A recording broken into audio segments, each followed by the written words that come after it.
भक्ति क्या होती है, कैसे होती है? भक्ति की शुरुआत होती है सेवा से। किसी के प्रति अगर सेवा का भाव बनता है, सबरी ने 16 वर्ष की उम्र से भगवान राम के स्तोत्र नहीं गाए थे। सबरी ने 16 वर्ष की आयु से भगवान राम के स्तोत्र नहीं गाए थे। वेद का अध्ययन नहीं करती थी सबरी।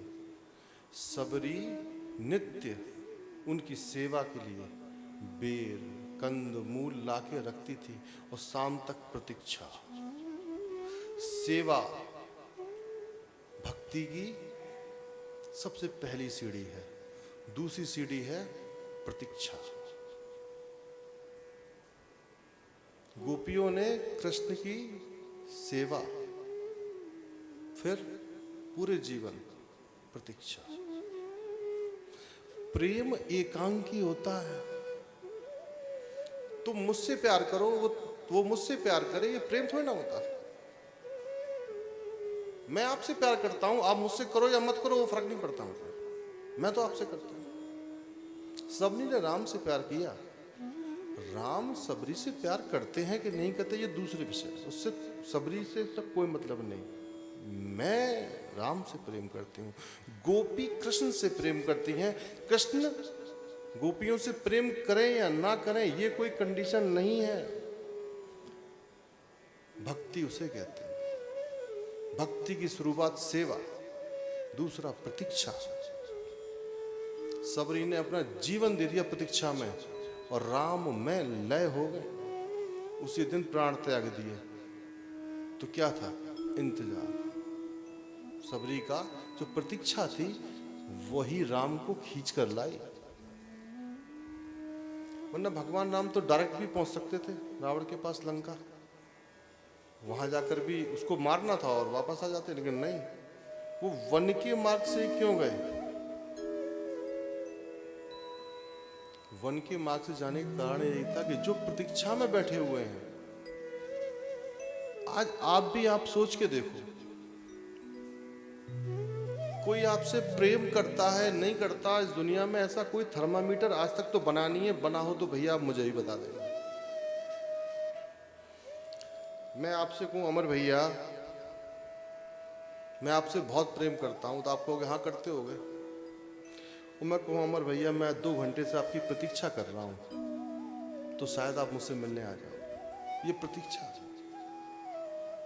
सबरी को ये बात पता थी, क्योंकि सबरी के पास कौन थे? सबरी के पास गुरु थे। बिना गुरु के ये ज्ञान नहीं होता। टेक्निकल ज्ञान, मैकेनिकल ज्ञान इस पूजा अगरबत्तियों से नहीं मिलेगा। अगर ये ज्ञान वास्तविकता में चाहिए तो किसी सदगुरु के शरणागत में जाओ। शौनक जी के पास सूत जी हैं। सूत जी से उन्होंने ये प्रश्न किया, प्रभु ये परमात्मा बार बार अवतार क्यों लेता है? उन्होंने कहा, पगले ये तेरे लिए लेता है, ये हम जैसों के लिए लेता है, जिससे हमारे अंदर कभी भी परमात्मा का अभाव ना हो। हमारी सोच में परमात्मा का अभाव कभी नहीं होता। भगवत गीता कहती है, यदा यदा ही धर्मस्य ग्लानिर्भवत भारत। ग्लानि, परमात्मा मारने नहीं आता। जब भक्त के मन में ये ग्लानि होने लगे कि हे परमात्मा मैं तेरी पूजा नहीं कर पा रहा, हे कृष्ण मैं तुझको दर्शन नहीं कर पा रहा, हे कृष्ण ये दुष्ट मुझे मार रहे हैं, मैं तेरे लिए कुछ कर नहीं पा रहा, ये ग्लानि जिस दिन अंदर महसूस होने लगी, हे गंगा मैया मैं तेरे दर्शन करने नहीं आ पा रहा, ये सोच के नहीं कि वहां व्यापार है या ये सबके साथ है। जब आपके मन में, लोग कहते हैं गंगा जी बुलाएंगे तो चले जाएंगे, गंगा जी किसी को SMS नहीं भेजेंगी, ना किसी को लेटर लिख के देंगी।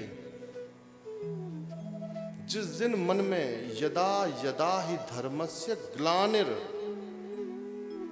ग्लानि, मन में ऐसा लगने लगे हम ये जीवन हुआ, आत्मदेव की कथा आपने कल सुनी थी, उसके मन में ग्लानि हुई थी, ये जीवन ऐसे ही निकलता जा रहा है। मैं पूरा जीवन मैंने ऐसे ही काट दिया, मैंने कुछ किया ही नहीं जीवन में।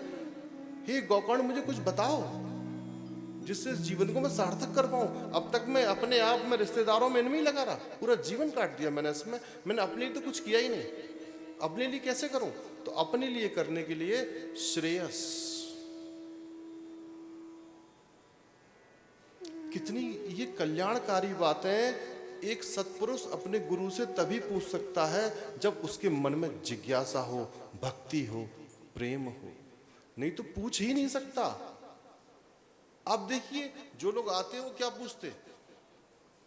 मेरा बिजनेस कैसे चलेगा, बच्चे कैसे होंगे, मेरा कुल आगे कैसे बढ़ेगा ना। कृष्ण प्राप्ति करम शाश्वत, कभी सोचा मुझे ऐसा उपाय बताओ कि उस परमात्मा से मेरा एक साक्षात्कार हो जाए, मुझे एक जिंदगी में सदगुरु मिल जाए? किसी का प्रश्न है ऐसा? ये साधु का ही प्रश्न हो सकता है, ये हम जैसे लोगों का प्रश्न हो ही नहीं सकता। पर कुछ नहीं, सूत जी ने हमारे लिए ये लिखा, भागवत जी, हमें तो लगता है ये भागवत जी जो लिखी है ये हमारे लिए लिखी है, हम जैसे मूर्खों के लिए, जो पैदा तो हो गए पर वास्तव में जीवन में करना क्या है वो हमें पता ही नहीं है।